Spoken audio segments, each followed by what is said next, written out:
کعب بن مالک رضی اللہ تعالی عنہ کی توبہ۔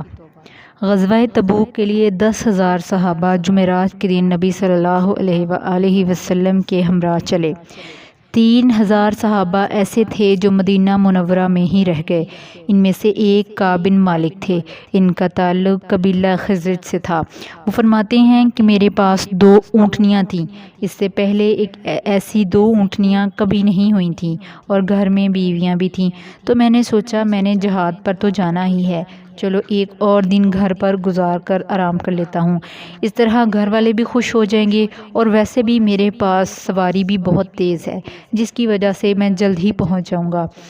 انہوں نے یہ کہا کہ مال و جمال نے مجھے روک لیا۔ فرماتے ہیں کہ میں آج کل ہی کرتا رہا کہ میں پہنچ جاؤں گا۔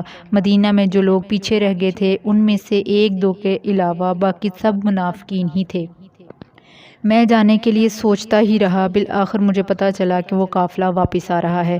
اب مجھے محسوس ہوا کہ مجھ سے تو بہت بڑی غلطی ہو گئی ہے، مجھے تو چلے جانا چاہیے تھا۔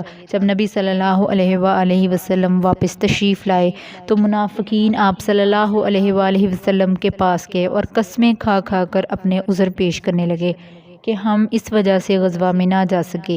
اللہ کے محبوب صلی اللہ علیہ وآلہ وسلم ان قسموں کو سن کر ٹھیک ہے فرماتے رہے۔ میں نے دل میں سوچا کہ میں جھوٹی قسم کھا کر نبی صلی اللہ علیہ وآلہ وسلم کو تو خاموش کروا دوں گا، لیکن اللہ تعالیٰ تو دلوں کی کیفیت کو جانتے ہیں، جھوٹ تو جھوٹ ہوتا ہے، لہٰذا مجھے نبی صلی اللہ علیہ وآلہ وسلم کے سامنے سچی بات کہہ دینی چاہیے۔ چنانچہ میں نے خدمت اقدس میں حاضر ہو کر عرض کیا، اے اللہ کے نبی صلی اللہ علیہ وآلہ وسلم، مجھ سے سستی ہو گئی ہے، ورنہ میں جلدی بھی نکل سکتا تھا۔ نبی صلی اللہ علیہ وآلہ وسلم نے ارشاد فرمایا، چونکہ تم نے وضاحت سے بات بتا دی ہے، اس لیے جب تک ہمیں اوپر سے اشارہ نہیں ہوگا ہم اس بات کا جواب نہیں دیں گے۔ اس لیے نبی صلی اللہ علیہ وآلہ وسلم نے صحابہ کرام رضی اللہ تعالیٰ عنہ کو بھی فرما دیا کہ تم نے اس بندے سے نہیں بولنا۔ فرماتے ہیں ایک میں تھا اور میرے علاوہ 2 ساتھی اور بھی تھے، ایک مرارہ بن ربی اور دوسرے ہلال بن امیہ۔ ان دونوں کا تعلق قبیلہ اوس سے تھا۔ وہ دونوں اپنے اپنے گھروں میں بند ہو کر رہتے تھے، لیکن میں آتا جاتا رہا۔ اس طرح مجھے لوگوں کے ری ایکشن کا بھی پتہ چلا۔ میں نے ایک دن اپنے کزن ابو قتادہ سے بات کرنا چاہی، لیکن اس نے مجھے جواب ہی نہ دیا۔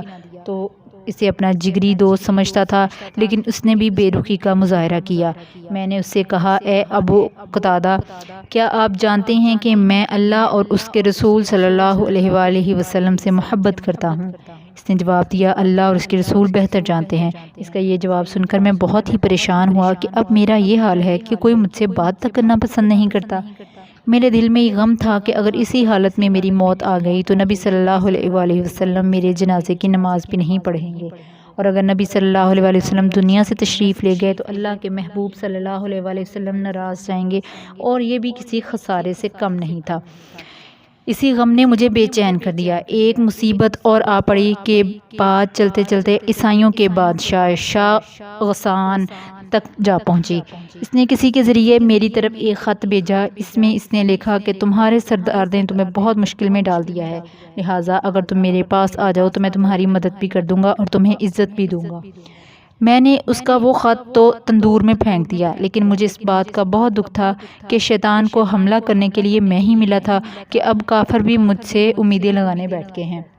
میں اتنا نیچے گر گیا ہوں اور میری حالت اتنی پتلی ہو گئی ہے کہ کافروں کو مجھ سے اتنی بات کرنے کی جرت ہو گئی ہے۔ اس کا یہ خط مجھ پر بجلی بن کر گرا۔ بڑی مشکل سے 40 دن گزرے تھے کہ نبی صلی اللہ علیہ وآلہ وسلم کی طرف سے پیغام ملا کہ بیوی سے بولنا بھی بند کر دو۔ بیوی تو بڑھاپے کی لاٹھی ہوتی ہے، اس کی جتنی ضرورت جوانی میں ہوتی ہے اس سے زیادہ ضرورت بڑھاپے میں بھی ہوتی ہے، کیونکہ سارے کام وہی سمیٹتی ہے۔ جب بیوی سے نہ بولنے کا حکم ہوا تو میری پریشانی اور مزید بڑھ گئی۔ میرے دوسرے ساتھی ہلال بن امیہ نبی صلی اللہ علیہ وآلہ وسلم کی خدمت میں حاضر ہوئے اور عرض کیا، اے اللہ کے نبی صلی اللہ علیہ وآلہ وسلم، میں بوڑھا ہوں اور خدمت کی ضرورت ہے۔ فرمایا، ہاں تمہاری بیوی تمہارے باقی کام کر سکتی ہے، لیکن تم حقوق زوجیت ادا نہیں کر سکتے۔ مجھے بھی لوگ کہتے ہیں کہ تم بھی چلے جاؤ، لیکن مجھے حجاب محسوس ہوتا ہے کہ میں کیسے جاؤں۔ میری یہ حالت ہو گئی ہے کہ مجھے زمین کے اوپر سے زمین کے اندر کا زیادہ اچھا محسوس ہونے لگا ہے۔ جب 50 دن گزر گئے تو نبی صلی اللہ علیہ وسلم ام المومنین حضرت ام سلمہ کے گھر میں تھے۔ وہیں اللہ رب العزت نے وحی کے ذریعے اپنے پیارے محبوب صلی اللہ علیہ وسلم کو ہماری توبہ کی قبولیت کی خوشخبری دے دی۔ جب نبی صلی اللہ علیہ وسلم نے ارشاد فرمایا تو قبیلہ اوس کے حمزہ بن عمر بھاگ کر میرے پاس آئے اور انہوں نے مجھے آ کر بتایا۔ میں یہ خوشخبری سن کر اتنا خوش ہوا کہ میں نے جو 2 کپڑے پہنے ہوئے تھے میں نے وہیں اس کو ہدیہ میں دے دیے۔ جب میں مسجد میں آیا تو حضرت طلحہ رضی اللہ تعالیٰ عنہ نے مجھے مبارکباد دی۔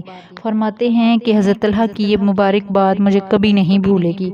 واقعی یہی بات ہے کہ مشکل وقت میں جو کوئی محبت کا بول بولے اور پیار کی نگاہ سے دیکھے اس کا وہ احسان بندے کو زندگی بھر یاد رہتا ہے۔ اس کے بعد نبی صلی اللہ علیہ وسلم نے